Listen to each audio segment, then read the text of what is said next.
নমস্কার বন্ধুরা, পুষ্পিতাস কিচেনে আমি পুষ্পিতা চলে এসেছি নতুন আরেকটি রেসিপি নিয়ে। আজকের রেসিপি আম ডাল অথবা টক ডাল। বন্ধুরা, এখন অনেক গরম, তাই এরকম রেসিপি প্রতিদিনই মেনুতে রাখা উচিত।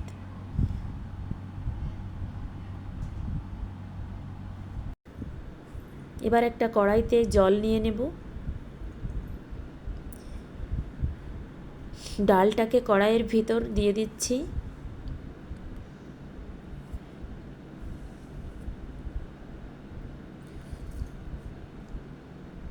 ডালটা আমি আগেই ধুয়ে রেখেছিলাম। এবার একটা ঢাকনা দিয়ে কড়াইটা ঢেকে দিচ্ছি, যাতে দ্রুত ডালটা সিদ্ধ হয়ে আসে।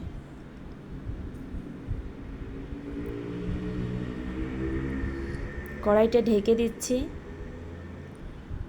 10 মিনিট পর ফিরে আসব।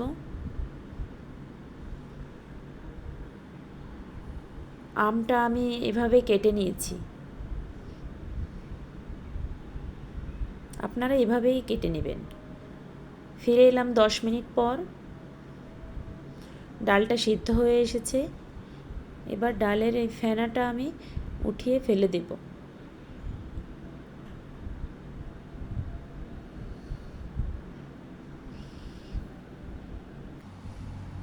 এবার একটা ডাল ঘুটনি দিয়ে ডালটা ভালো করে ঘুটে নিচ্ছি। এই ডাল ঘুটনিটা সব জায়গায়ই পাওয়া যাবে, দামও বেশি না, 30 থেকে 40 টাকা দাম, সহজেই পেয়ে যাবেন। ডালটা ঘোটা হয়ে গেছে, এবার জল দিয়ে দিচ্ছি। এই ডালটা একটু পাতলাই রান্না করতে হবে, এজন্য জলের পরিমাণটাও একটু বেশি দিয়ে দিলাম। লবণ দিয়ে দিচ্ছি, হলুদ দিয়ে দিচ্ছি।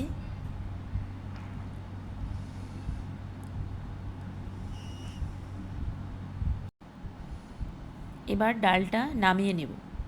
ডালে একটা ফোড়ন দেব।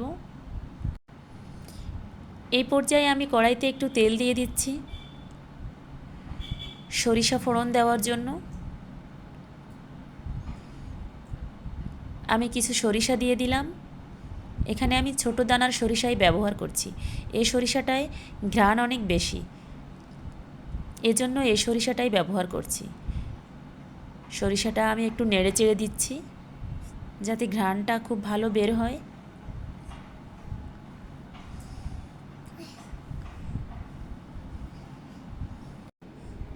এবার আমি ধুয়ে রাখা আমগুলো দিয়ে দেব।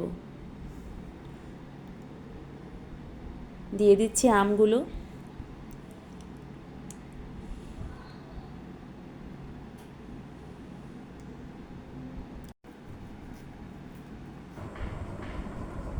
লবণ ও হলুদ দিয়ে আমগুলোকে ভালো করে ভেজে নিচ্ছি।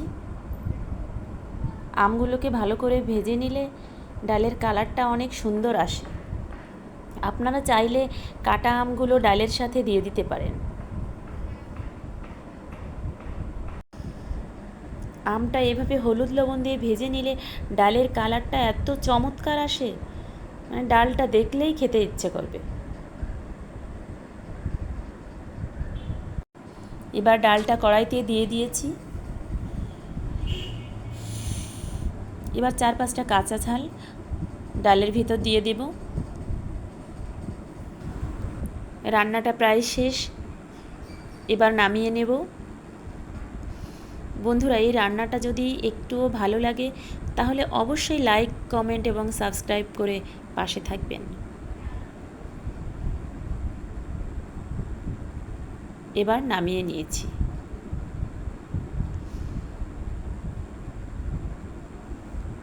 ধন্যবাদ সবাইকে।